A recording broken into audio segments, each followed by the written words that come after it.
안녕하세요 김태희です。今日は B級グルメですが、今は韓国を代表する鍋の一つのプデチゲン作り方をご紹介します。辛ラーメンを使ったとっても簡単で手抜き料理ですが、その手順さえ分かればとっても美味しく作ることができます。美味しいプデチゲはレシピではなくその手順にあります。どういう手順で作るのか、それはとっても大事です。それでは行ってみましょう。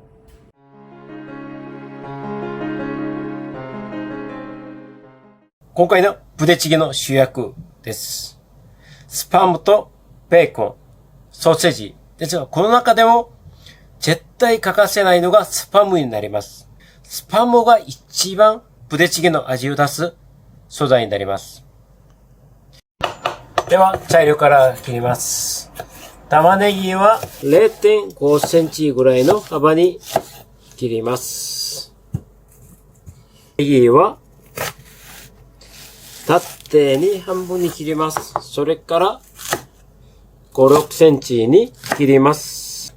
青いところも彩りのために用意します。スパムとかソーセージとかこういうものは食べやすい大きさで切るのがいいです。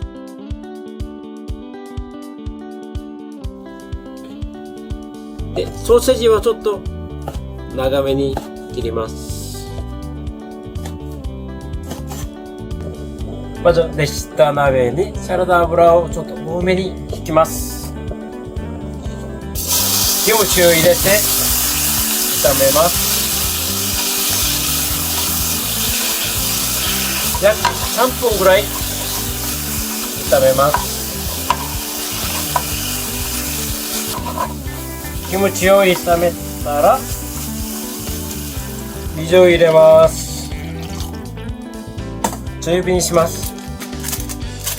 それから辛ラーメンの火薬と粉末スープを入れます。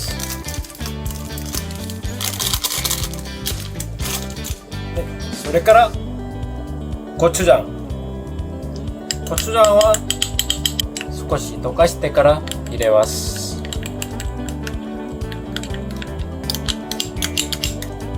材料入れていきます。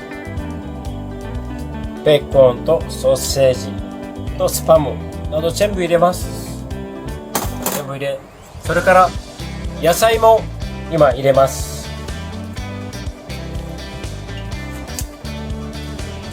野菜も全部入れて中火で煮ます。沸騰し始めたら弱火から中火ぐらいして約9分ぐらい煮ます。少し煮詰まりスパムとソーセージなどの味が出てきたらそれから麺を入れます。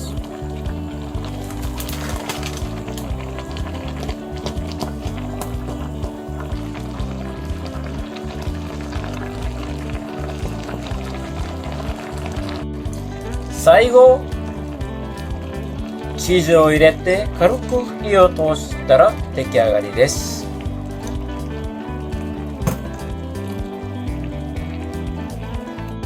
では最後、今日の手順をおさらいします。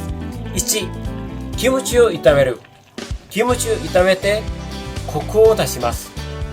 2、麺以外のものを入れて先に煮て旨味を出す。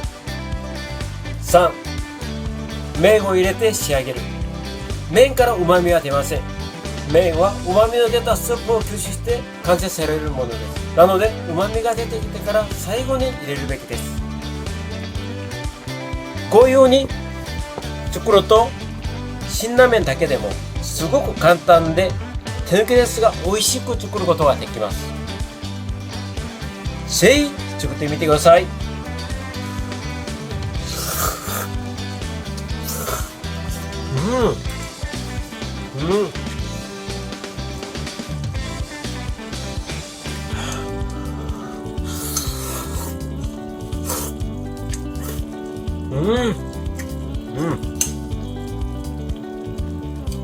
おいしい。